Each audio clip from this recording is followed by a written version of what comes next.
So we're on the topic of artist wages and getting paid the proper amount. What is your thought on platforms or websites like Fiverr? And do you think they're destroying artists' No, they're pay not. or They're not. wages? No, they're not. I don't think they're doing anything. It's like saying, it's like saying, what is your thought on, um, I don't want to compare it like that, but I'm just trying to give you an example. Like, give me a car model, like, I don't know, Toyota Yaris or, so do you think because of Toyota Yaris, Mercedes AMG GT is going to get out of business? No, they're not. You know what I mean? It's a different market. The reason I'm asking you this because anytime and this is actually not only 3D artists but graphic designers, there's almost like this hate towards the platform. I always see a lot of people or a lot of artists, kind of have that narrative of, sites like Fiverr are kind of undercutting us because some people charge, a certain amount. And I just wanted to get, I guess you're very I, business minded and you're an yeah. artist, and I wanted to get kind of that insight from somebody like you. So, dude, here's the thing. I'm not a fan of charging a small amount from these platforms. I don't like it. Hmm. I don't think that's a good way because what it does to your brain, it makes you undervalue yourself over time because the growth is gradual as a human being, as an artist, as a musician, or whatever your profession is. Usually you cannot see your growth. It happens over time. It's a process that happens over 5 years, 6 years, 7 years, right? Hmm. So majority of the time, you're not able to see your growth until you go back in time and compare yourself with 6 years ago. Or when you realize, oh, I'm getting more emails, what's going on? Like more companies are reaching out to me to hire me, or I'm Mm. getting more freelance work. So working with platforms like that might actually give you the wrong idea about pricing your work as an artist, because there is this misconception that artists have to starve or they can't make money because of technology. Technology is making a lot of people rich. That's the reality. Hmm. Helping a lot of people Yep. to make money and start businesses. It's having the same effect on artists.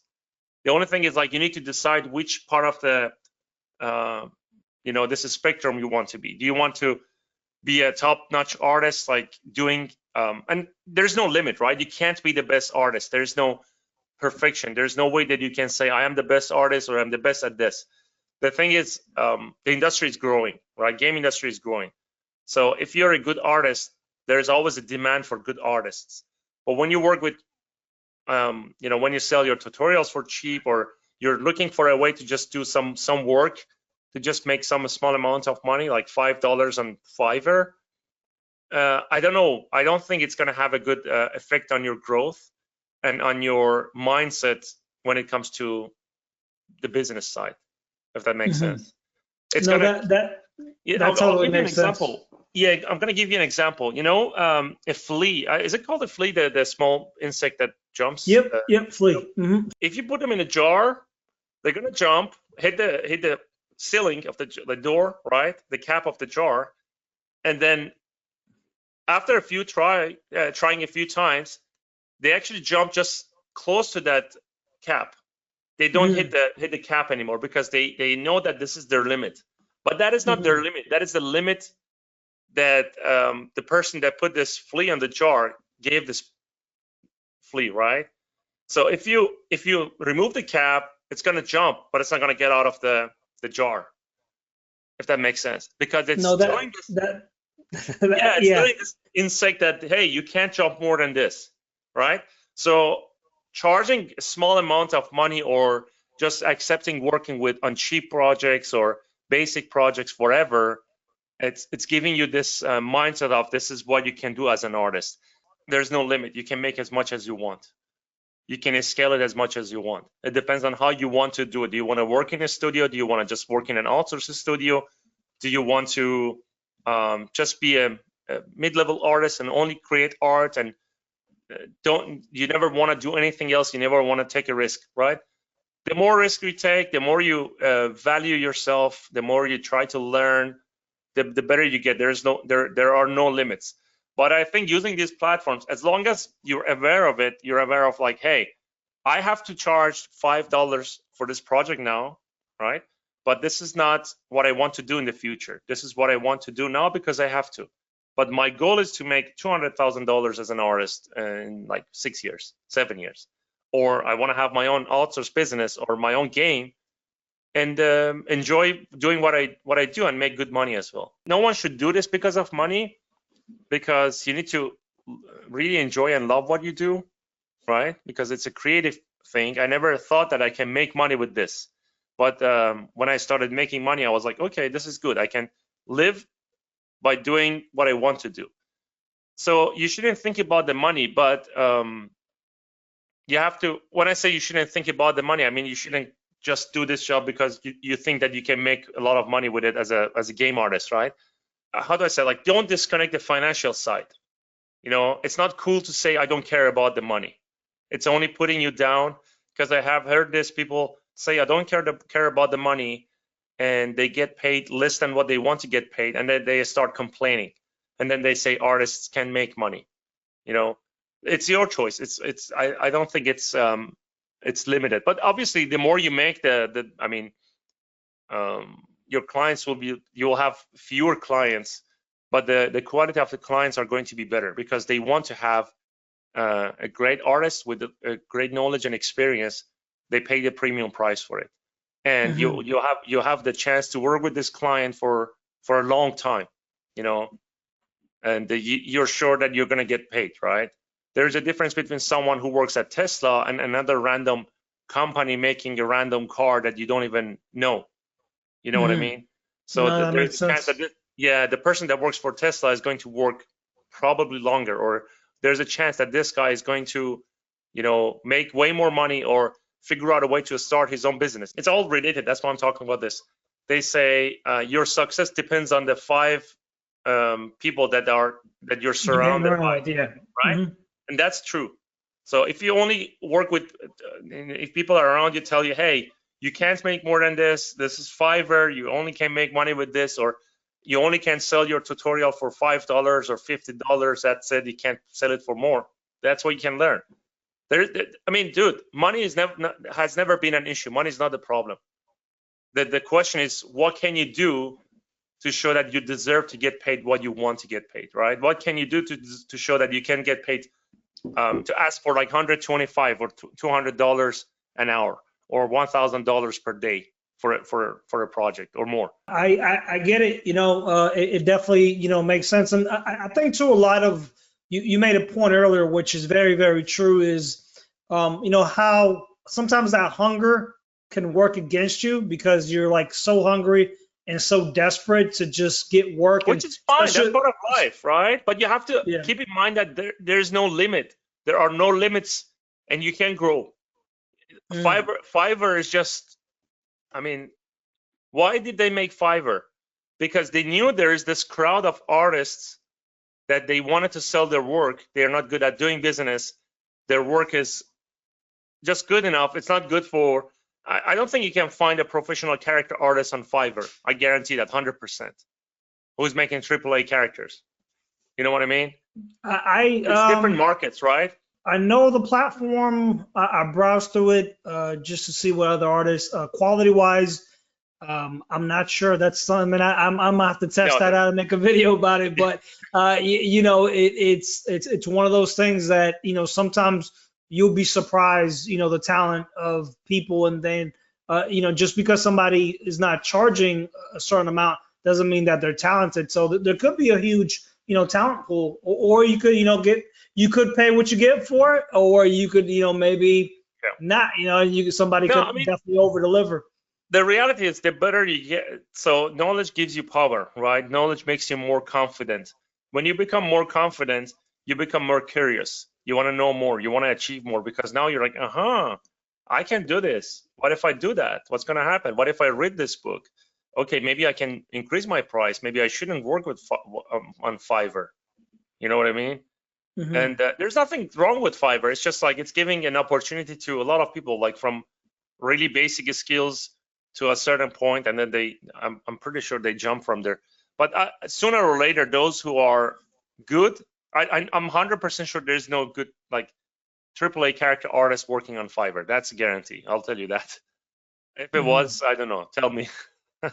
But yeah, I know there's like, graphic designers, I saw good video editors, but they will find their way.